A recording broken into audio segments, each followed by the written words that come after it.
Most people confuse management and leadership. If you can inspire 120,000 people with a vision, you can accomplish a whole lot more than if you're going through a checklist every day. Since its inaugural flight a century ago, United Airlines has defined commercial air travel with a history of firsts spanning everything from the modern airliner and flight attendants to computerized flight planning. Today, United connects more people to more destinations than any carrier on the planet. But it isn't just about growth. United is focused on improving the travel experience for all passengers. Behind this vision, CEO Scott Kirby has spent his career thinking differently about what it means to run and lead an airline. When the industry was impacted by COVID, United invested for growth and emerged stronger. Even as corporate boards began confronting deglobalization, Kirby leaned into international expansion. And now, as many leaders view AI as a way to cut headcount, Kirby sees technology as a way to improve human interactions, not replace them. As Morgan Stanley's lead North American Airlines analyst, I wanted to learn more about how Kirby makes decisions in an industry that faces constant uncertainty. So I traveled to United's headquarters in Chicago, where I sat down with Kirby on the day United turned 100 and got a close look at Kirby's approach to leadership and his custom sambas.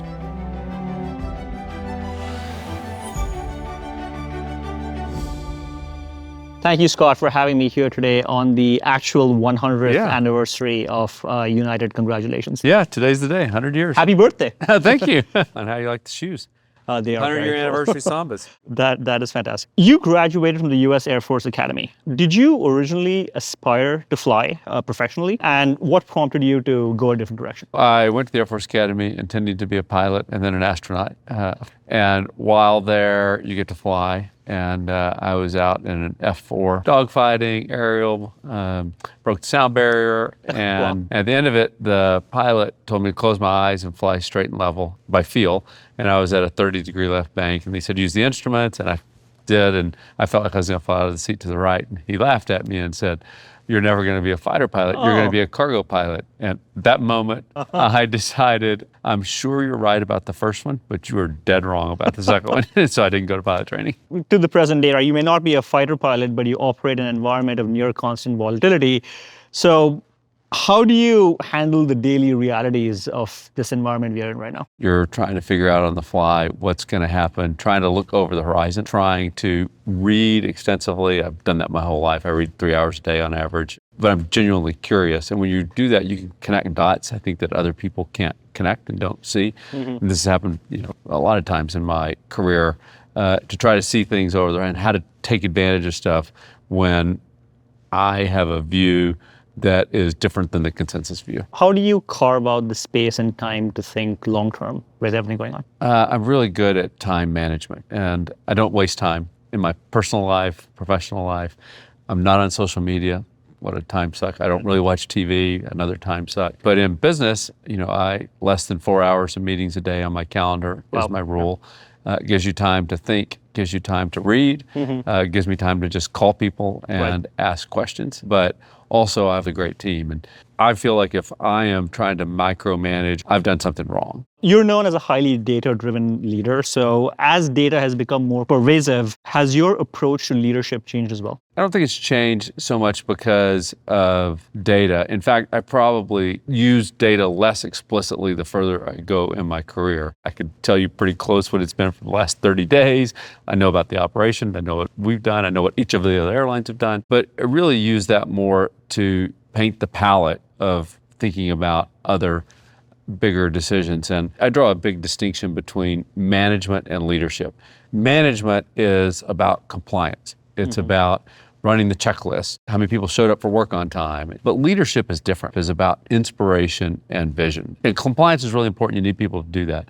But leadership is more rare. The further you move up anywhere in your career, the more your job indexes from management functions to leadership functions. Is that your leadership vision? Did you have a mentor? How did you kind of frame that? I've learned a lot more from watching people make mistakes. And I've learned a lot more of the positive examples from reading. Like Winston Churchill's top of my list of heroes. Like what would Winston Churchill do in a situation like this? Right. Or Abraham Lincoln is another one. But I also learned from myself too, like mistakes that I've made. Like when you make a mistake, like to thine own self be true. What a great line. When you screw something up, like I don't mind making a mistake. I hate making a mistake twice. What are the feedback systems that you have to maybe see some of the things that you're not seeing?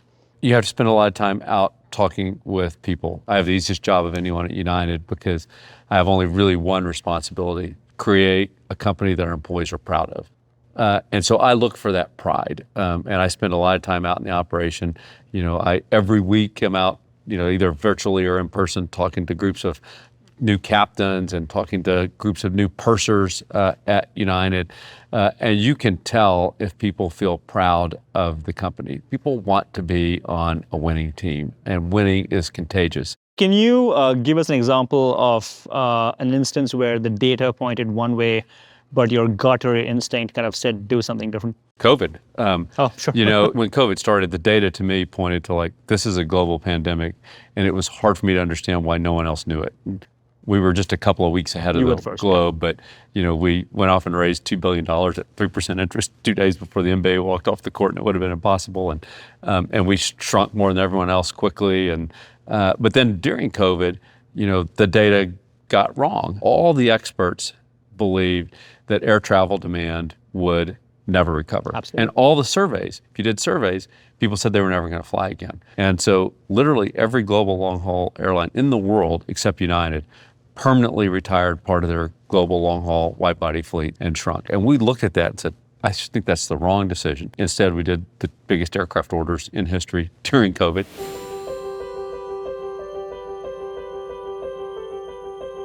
If you were not the CEO, what job would you like to have, and why would you be good at it? The foundation of an airline is the route network. That is our asset. You have to learn the whole airline. You have to learn what makes it tick, what makes it work, what makes it profitable, what doesn't work, what works operationally. You really have to learn the whole network to be good at route planning. Global expansion is obviously a major focus for United.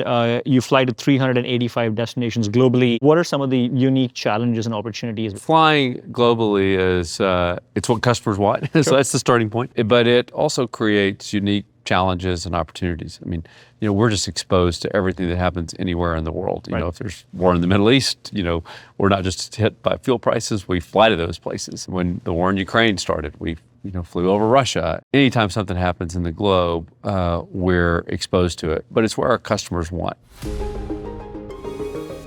When you're an airline as large as United, it actually, to find new destinations, means that we can't just use data. We're flying to places like Nuuk, Greenland, which no U.S. airline has ever flown to. And so you have to go find other sources and other ideas and make bets on what will work. And this summer we're starting 2 destinations in Spain and Portugal that are part of pilgrimages. So people fly into Lisbon and they walk 200 miles to another destination. We'd seen a lot of one-way traffic in, but not return traffic in.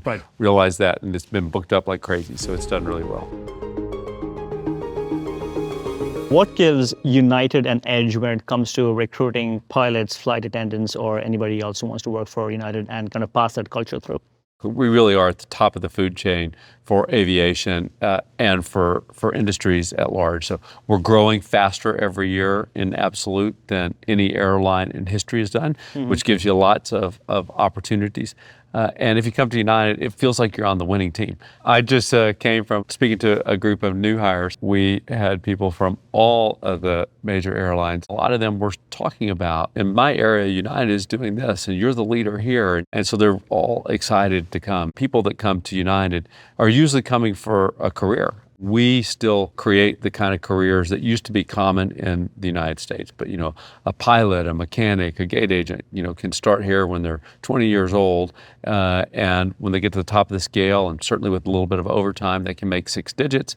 They have great benefits. They can work for a lifetime. They can buy a house. They can send their kids to college.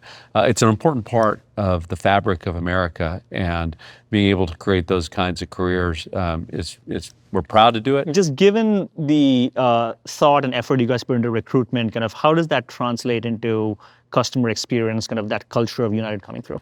What we've tried to do is actually hire people for attitude. Instead of hiring for technical skills, we can train someone to be a flight attendant.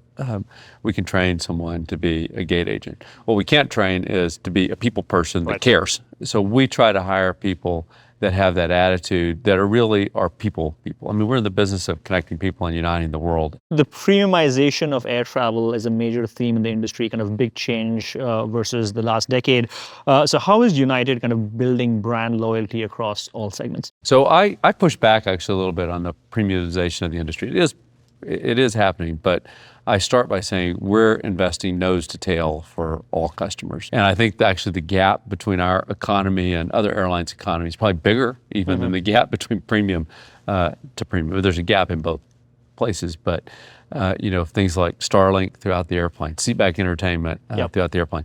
The app, we have the best technology of any airline in the world. The app, anyone that uses it knows it. So we're really focused on creating products, technology, service that all customers like. We have a lot of premium demand and we're investing more heavily. The latest 787, I think is probably the best airplane flying in the Western world.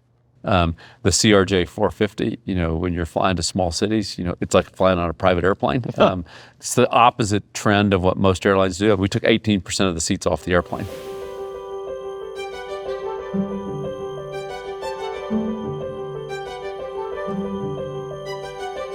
So when it comes to innovation, kind of either on board or on the ground or offline, how do you come up with kind of innovative new ideas in terms of customer offerings? I try to go by the philosophy that Henry Ford had and Steve Jobs had. Henry Ford said something along the lines of, if you ask people what they want, they'd tell you a faster horse. And Steve Jobs famously eschewed any kind of consumer survey stuff because he wanted to invent something that they didn't know they wanted yet.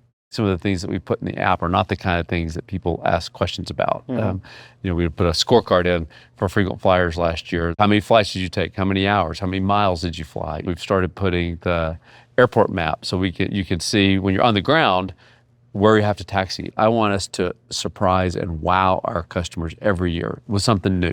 Something they get on the airplane, they say, I've never seen an airline do, I never even thought of this before. So we're trying to figure out what people will love, even if they haven't asked for it yet. You just added the TSA wait times to the app. I didn't know that was possible. We've also added technology on the app that if you opt in, it will track you so we can know to wait for you for connecting gates. Oh, wow. Okay. We want to do things like deliver food to your gate if you need a connecting flight and you want to be able to order food. But one of the other things is it'll give real-time waits, trying to get really real-time data to customers. And we're the only airline that's doing it. Moving to the topic of AI. So how does AI improve how United operates and what does that mean for your passengers? It's a great tool. It's going to do a lot of things. It does do a lot of things really well. But I do not think the primary use case of AI is replacing the work that everyone does. And if that's the primary use case, it's for sure a bubble because we're spending way too much for that. Too many people are getting dependent on AI and the thing that people are using AI for is summarizing documents.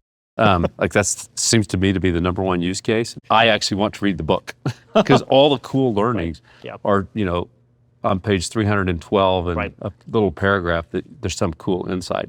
And I think you're gonna miss all that. The cool thing about AI is the things that you can do that were impossible or impractical. My favorite example is anytime there's a delay or cancellation, I want the team to pretend I'm on the airplane and I've called the network operating center, why is my flight delayed? Whatever they would tell me, I want to tell customers 100% of the time.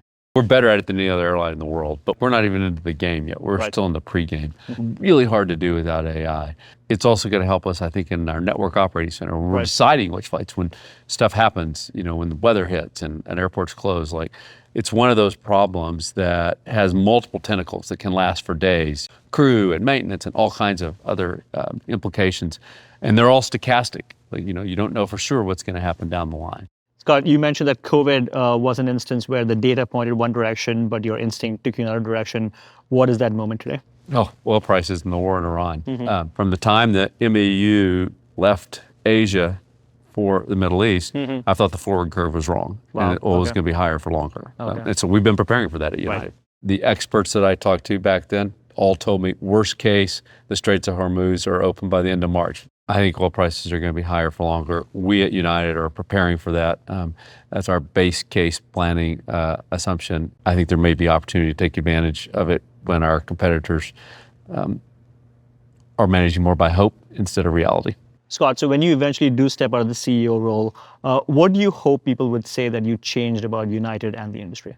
I want United to have launched a new era in aviation, what it means to be an airline. A lot of it's going to be technology, a technology that takes all of the uncertainty and stress of travel, make travel fun. And my second one is to leave behind a CEO who's better than me. Well, we won't be making that decision anytime soon. So, Scott, thank you for joining us. And this has been real fun. Appreciate it.